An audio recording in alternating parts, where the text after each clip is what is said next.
Hello friends, नमस्कार दोस्तों।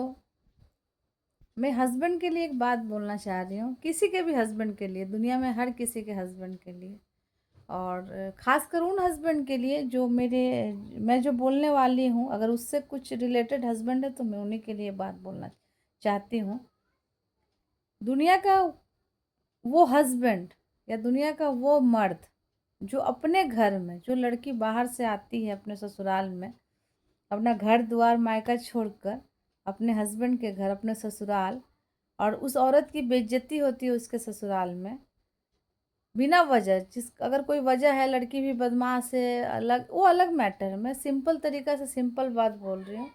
जो हस्बैंड अपनी इज्जत इज्जत नहीं रख पाता अपनी वाइफ की, जो अपनी वाइफ का मान सम्मान नहीं रख पाता अपने घर वालों के सामने, जो अपने घर वालों के सामने अपनी बीवी की बेइज्जती देखता है, भले बेइज्जती करे या ना करे, लेकिन उसके घर वालों द्वारा की हुई बेइज्जती को वो देखता है, तो दुनिया का सबसे नकारा मर्द वही है जो अपने घर में अपनी बीवी की इज्जत नहीं रख पाता है, जो अपनी बीवी का मान सम्मान अपने घर में नहीं दिला पाता है।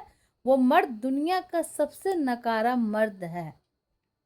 ये बात भले ही टाइम टू टाइम सब ठीक हो जाता है, वाइफ हस्बैंड एक साथ रहने लगते हैं, टाइम टू टाइम दोनों में सब नॉर्मल रहता है, वो लड़की सब हंसती है, खेलती है, खाती पीती, अपने बच्चों के साथ इन्वॉल्व रहती है। लेकिन एक बात हमेशा याद रखिएगा, वो औरत कभी दिल से इस बात को भुला नहीं पाती है कि उसके ससुराल में उसकी बेइज्जती हो रही थी, उसके ससुराल में उसके घर के लोग उसका मजाक उड़ा रहे थे। मेरा हस्बैंड चुपचाप था, विरोध नहीं किया, और उसका हस्बैंड उसका मान सम्मान नहीं रखा अपने घर में, उसके ससुराल में।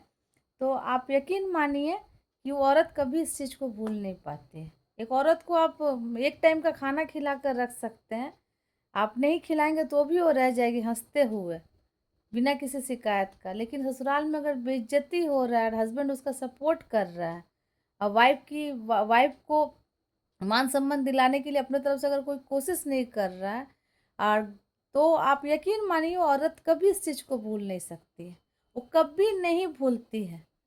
भले अपने हस्बैंड से बहुत प्यार करेगी, ऐसा थोड़ी है कि इसकी वजह से प्यार करना छोड़ देगी, लेकिन वो जगह नहीं रहता है, वो मरते दम तक उस चीज़ को याद रखती है, अपने हस्बैंड की इस गलती को। और मैं सभी लड़कों से निवेदन करती हूँ, दुनिया के हर माने जेंट्स से ये बात मैं तहे दिल से बोलना चाहती हूँ, कृपया ये ऐसी गलती ना करें। एक लड़की, एक औरत का इज्जत, एक हस्बैंड का इज्जत रख करवाना एक वाइफ के हाथ में है, और एक वाइफ का इज्जत करवाना उसके हस्बैंड के हाथ में है। हर चीज़ झगड़ा से ही करना हो ये कोई ज़रूरी नहीं है, हर चीज़ का सल्यूशन है। अगर आपके घर के लोग आपकी बीवी की मजाक उड़ाते हैं, बीवी की बेइज्जती करते हैं, तो वहाँ पे आप बोलिए। चुप रहना भी बहुत बड़ा गलती है। आपको लगता है कि नहीं हम चुप रहेंगे, बोलने से झगड़ा होगा, क्यों झगड़ा करना है? अगर आपके बोलने से अगर घर के लोग झगड़ा कर रहे हैं, तो उसका मतलब है कि आप गलत ट्रैक से, आपके घर के लोग गलत ट्रैक पे बात को ले जा रहे हैं, गलत तरीके से ले रहे हैं। देखिए, कुछ ना बोलना भी माने इस चीज़ को प्रोत्साहन देता है, इस चीज़ को अग्री करते हो आप कि आपका घर का लोग सही कर रहा है आपके बीवी के साथ, ठीक है। और मियाँ बीवी में गलती सही वो अलग मैटर है, लेकिन ये पूर्ण दायित्व है हर हस्बैंड का कि वो अपना बीवी का मान सम्मान अपने घर में रखे। अगर वो नहीं रखता है तो ये लड़की कभी भूल नहीं पाती, मरते दम तक इस चीज़ को नहीं भूलती है। ये बात आप किसी भी औरत से पूछ लीजिए जिसके साथ ऐसा हुआ है। मेरी बात से अगर कोई सहमत हो तो प्लीज़ मुझे कमेंट करिए, लाइक करिए। अब बहुत दुख की बात है कि मेरे फॉलोअर्स नहीं हैं, आप लोग मुझे फॉलो नहीं कर रहे हैं। तो खैर कोई बात नहीं है, आप लोग का ये आशीर्वाद आशीर्वाद है।